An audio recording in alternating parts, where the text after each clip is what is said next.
locaux plus spacieux et tout nouveaux, ce qui lui permettra de mieux accompagner les jeunes qu'elle accueille dans leur démarche. Ce matin, une convention a été signée pour leur faciliter l'accès aux contrats d'avenir et la première pierre du nouveau bâtiment a été posée. Dominique Legros, Michel Joseph. Voilà, c'est ici, en plein cœur de la cité Lacroix, au Robert, que sera érigé le nouveau bâtiment de la mission locale Nord-Martinique. Le préfet et quelques représentants des collectivités locales ont posé la première pierre ce matin.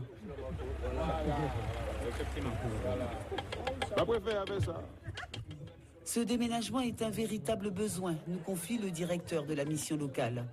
Le taux de chômage est en constante augmentation, les demandes de formation affluent, les jeunes de moins de 26 ans doivent avoir toutes les chances de réussir leur parcours professionnel. Aujourd'hui, un jeune, quand il vient nous voir, il n'a pas qu'un souci au niveau de l'emploi. C'est vrai qu'il y a une difficulté au niveau de l'emploi, mais pour traiter l'emploi, il faut traiter tous les problèmes périphériques. Donc, son problème de logement, son problème de formation, de niveau de formation, parce que nous avons beaucoup de jeunes qui sortent du système scolaire sans formation. Nous devons aussi régler d'autres situations autour du jeune.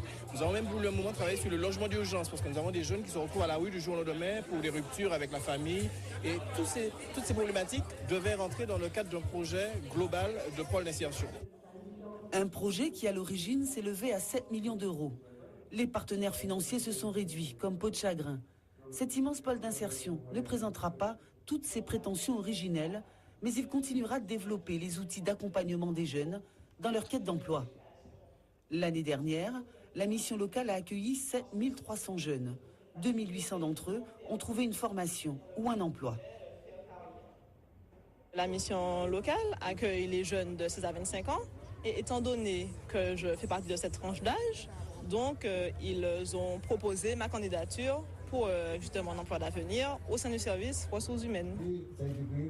Un terrain cédé par la ville du Robert, des financements émanant de la CCNM, de la région et de l'État. Le pôle d'insertion de la mission locale devrait être opérationnel d'ici 2014.